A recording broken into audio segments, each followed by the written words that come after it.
2025 मोदी सरकार पूरी तरह 11 साल का युग पूरा कर चुकी है और उन्होंने विकसित भारत के अमृतकाल के रूप में इस अवधि का आकलन किया है।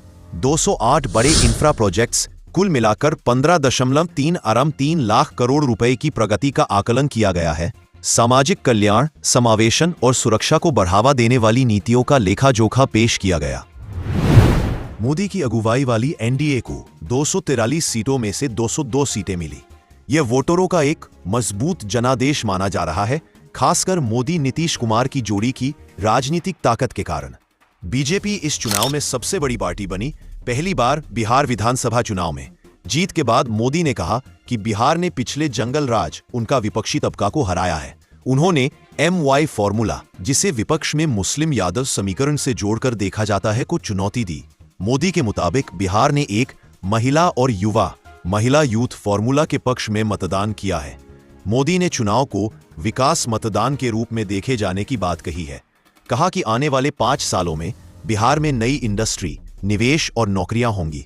उन्होंने चुनाव आयोग की तारीफ की और लोकतांत्रिक प्रक्रिया में जनता का विश्वास बताया। नरेंद्र मोदी की कहानी केवल उपलब्धियों की नहीं है, यह संघर्षों, कठिन निर्णयों और विवादों की भी कहानी है।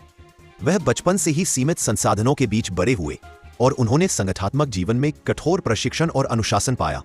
उनके समर्थक उन्हें अदम्य इच्छा शक्ति और विकास के प्रतीक के रूप में देखते हैं। उनके आलोचक कुछ नीतियों में धार्मिक और सामाजिक ध्रुवीकरण तथा संवैधानिक संस्थाओं पर कथित प्रभाव के लिए चिंतित है। इतिहास, राजनीतिक विश्लेषण और मीडिया रिपोर्टिंग तीनों मिलकर इस जटिल छवि को रेखांकित करते हैं। यह कहानी है एक ऐसे व्यक्ति की जिसने सीमित संसाधनों और संगठनात्मक कठोरता से होकर मार्ग बनाया, जिसने सत्ता के उच्चतम शिखर तक पहुंचना संभव किया, मगर साथ ही वह आलोचनाओं और चुनौतीपूर्ण परिस्थितियों से भी गुजरा। नरेंद्र मोदी का जीवन दर्शाता है कि कैसे व्यक्ति के निजी अनुभव, संगठनात्मक संस्कृति और ऐतिहासिक परिस्थितियां मिलकर किसी नेता की पहचान बनाती हैं और कैसे निर्णयों के प्रभाव पीढ़ियों तक प्रतिध्वनित होते हैं। तो दोस्तों, यह कहानी आपको कैसी लगी? कमेंट जरूर कीजिए और चैनल को सब्सक्राइब कर लीजिए।